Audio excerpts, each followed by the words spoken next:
Salut tout le monde, aujourd'hui nouvelle vidéo. Vlog, j'ai rien à vous dire parce que voilà.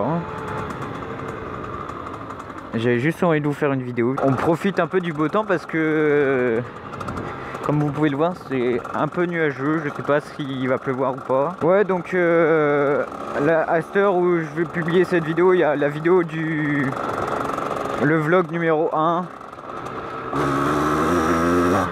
qui sera déjà sorti.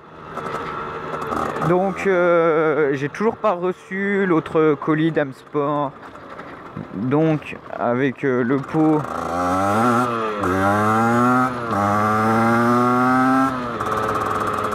pot le guidon et la mousse. J'ai reçu donc les protège-mains que vous avez pu voir peut-être dans d'autres vidéos, ou je sais pas si j'en ai refait depuis. Si j'en ai fait une qui va peut-être sortir après ou avant, j'en sais rien, on verra.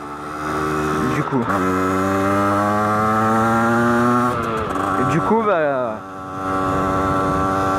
j'ai reçu que les protège-mains donc que j'ai monté sur l'ancien guidon. Ouais, il y en a qui vont me dire je suis un peu con machin, mais j'avais envie de les monter parce que je les trouve vraiment sympas et puis je voulais voir ce que ça donnait. Et puis voilà, ça va, ils font gaffe ici. Je sais pas si on va m'entendre bien parce que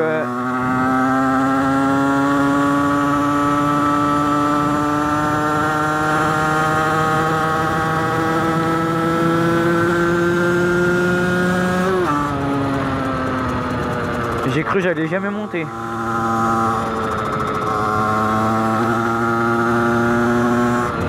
Faut que j'y aille tranquille, mes pneus sont froids aussi.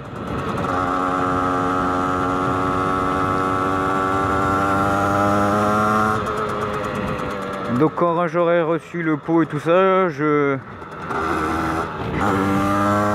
finirai l'unboxing donc de la vidéo, l'unboxing des pièces. Que j'ai déjà commencé du coup avec celle-là et il me faut la suite pour continuer, donc l'unboxing sortira après celle-ci de vidéo et voilà. Bon bah du coup il fait plutôt beau, je suis content. J'avais froid ce matin en allant au lycée, d'ailleurs je vous ai fait une vidéo en allant au lycée d'ailleurs qui sera sortie peut-être après comme je l'ai déjà dit 40 fois et du coup bah il fait pas trop froid. Mon ressenti sur cette moto, donc franchement les quelques fois où je suis monté sur une bêta justement, donc à l'arrêt ou en roulant hein, d'ailleurs,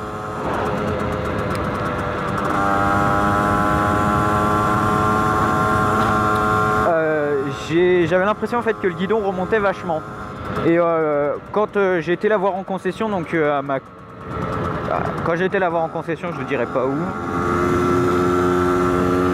eh bien j'avais l'impression réellement que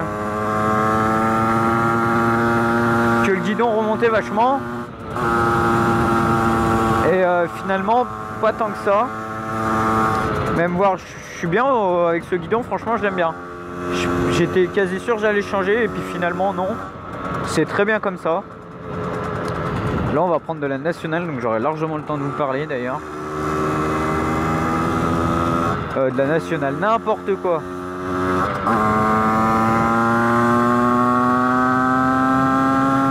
Si, de la nationale, je suis vraiment con. Allez. Bon bah tant pis. Donc je trouvais il remontait vachement et puis finalement non, je suis bien. On est bien assis. Le guidon est vraiment pas trop loin d'où on est assis normalement, donc c'est vraiment cool. Parce que les Charcot et tout, c'est vachement loin, c'est fait bizarrement. Ça se voit que c'est des 50, alors que Beta a vraiment essayé de mettre le côté super motard dedans. Et du coup, c'est vachement cool. Ensuite, bah, réservoir à clé vachement stylé parce que comparé à certaines autres motos, c'est des gros caches qui ressortent un peu et tout. Déjà. Le compteur rouge pour rappeler un peu les autres designs, enfin le petit déco de la moto, c'est vachement bien ça je trouve. Ils ont changé le compteur sur le 2017 par rapport au 2016. Vous avez l'heure, kilométrage et tout. Les tripes, ça y était pas sur les anciennes. Nouveau design est vachement sympa, je préfère celui-là que celui d'avant. ainsi que le compteur est mieux. Il est mieux, je trouve. Bon, après la fixation je la trouve moyenne quand même, ça bouge un peu. Le support là en métal avec découpé au laser, je pense, hein, quelque chose comme ça. Le sigle de bêta, ça c'est un petit élément bien sympa que tu vois sur quasi aucune moto à ce prix là et qui fait pas mal de différence en fait. Ça, le poste de pilotage, ça le rend sympa. Ensuite, poignée domino avec accélérateur domino, ça la qualité y est. J'avais pas vu, roule sans gants. Ensuite, durite aviation, ça c'est cool. Pour une 50, c'est rare. Hein. Bonne durite avia. Par contre, au niveau de mètre cylindre, c'est Beta qui le fait. Et trier avant-arrière, c'est pareil. C'est tout Beta, c'est dommage. On aurait préféré AJP ou une marque spécialisée dans les freins. Parce que ça freine pas. Ça freine, mais sans plus. Donc, faut vraiment tirer pour avoir quelque chose. Sinon moteur c'est Minarelli M6, donc ça j'ai pas à me plaindre, à part le faux point mort entre la 5e et la 6e. À part ça, pas grand chose. Bon moteur, hein, il marche bien. Le pot de bêta qui est vachement creux à bas régime. Par contre à haut régime il marche bien, ça c'est cool. Quand on débride on a vachement de patates, ça c'est bien. Par contre bridé, c'est vrai que c'est tendu quand même, ça avance pas des masses.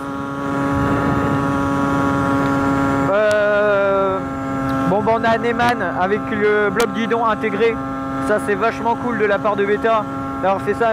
Beaucoup de marques maintenant le font, mais je sais que sur Sherco c'est séparé, donc c'est par là. Et ça fait vraiment chier parce qu'il faut sortir la clé, la remettre à un autre endroit, c'est la merde. Donc voilà. Ensuite starter à câble, ça c'est pas mal aussi comparé à Sherco. Bon, j'avoue que si c'était pas une Beta, ça aurait été une Sherco ou une Reju, hein. Derby j'aime bien, mais voilà. Et on en voit trop. Et Sherco c'est français, donc ça m'aurait fait pencher sur Sherco s'il n'y aurait pas eu de Beta au magasin. Ça aurait été Sherco direct. Starter au guidon, je disais. Que vous dire de plus? Une plaque phare qui est vachement sympa maintenant, donc sur pas mal de motos les plaques phares sont sympas. Ça c'est cool. Ça éclaire pas des masses, mais bon. Les clignotants, un peu gros à mon goût, mais sinon la forme est sympa. Et ils auraient pu par contre mettre les plastiques en transparent avec des LED dedans et pas des ampoules. Mais bon, ça on peut pas trop leur en demander, hein. Déjà que la moto est vraiment sympa. Regardez-moi ça. Vous voyez qui est l'école, les militaires. Ah, ils avancent vraiment pas, putain. Moi non plus d'ailleurs. Eh ben, Volkswagen Transporter. Sinon les finitions sont vraiment bien. On peut voir qu'il y a beaucoup de choses qui sont peintes en noir pour pas trop que ça se voit, comme le radiateur. Sinon les carénages et tout, c'est sympa parce que depuis 2012 ils ont refait la forme des carénages et du coup ça donne un coup de jeune aux motos. Le kit déco a été changé pour 2016 et 2017, ils ont changé chaque année. Ça, Beta investit vachement dans la déco de la moto et c'est vachement cool. Que dire d'autre? Sinon, ah ouais, ça c'est un point que je trouve vachement chiant. Les suspensions trop molles, vraiment trop molles à mon goût. Autant l'arrière que l'avant, hein, mais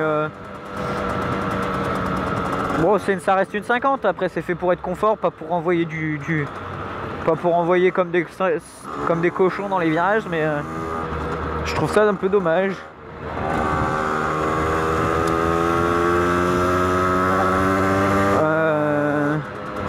Peut-être une fourche inversée et durcissage de l'amortisseur arrière un jour, ou changement carrément, parce que... Mais un jour, j'ai bien dit un jour. Bon, et on va passer là. Parce que j'ai pas envie de me traîner l'autre con là.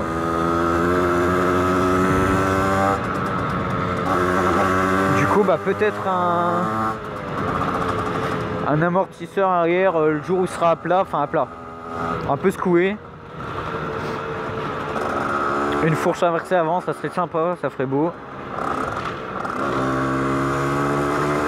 Ils me prennent pour des fous la tête quand je parle. Je sais pas s'ils m'entendent, mais ils me prennent pour des fous. Que dire d'autre?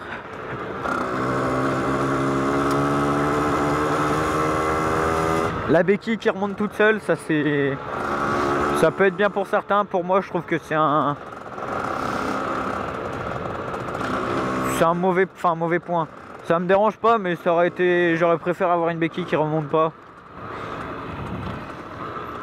Parce que si vous bousculez la moto, la béquille s'enlève et paf, c'est par terre directement.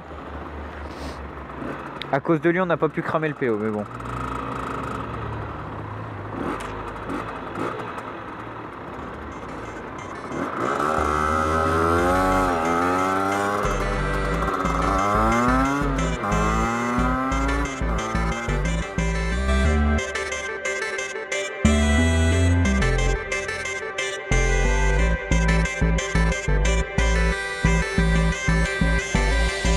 Thou shalt forever fascinate upon my art.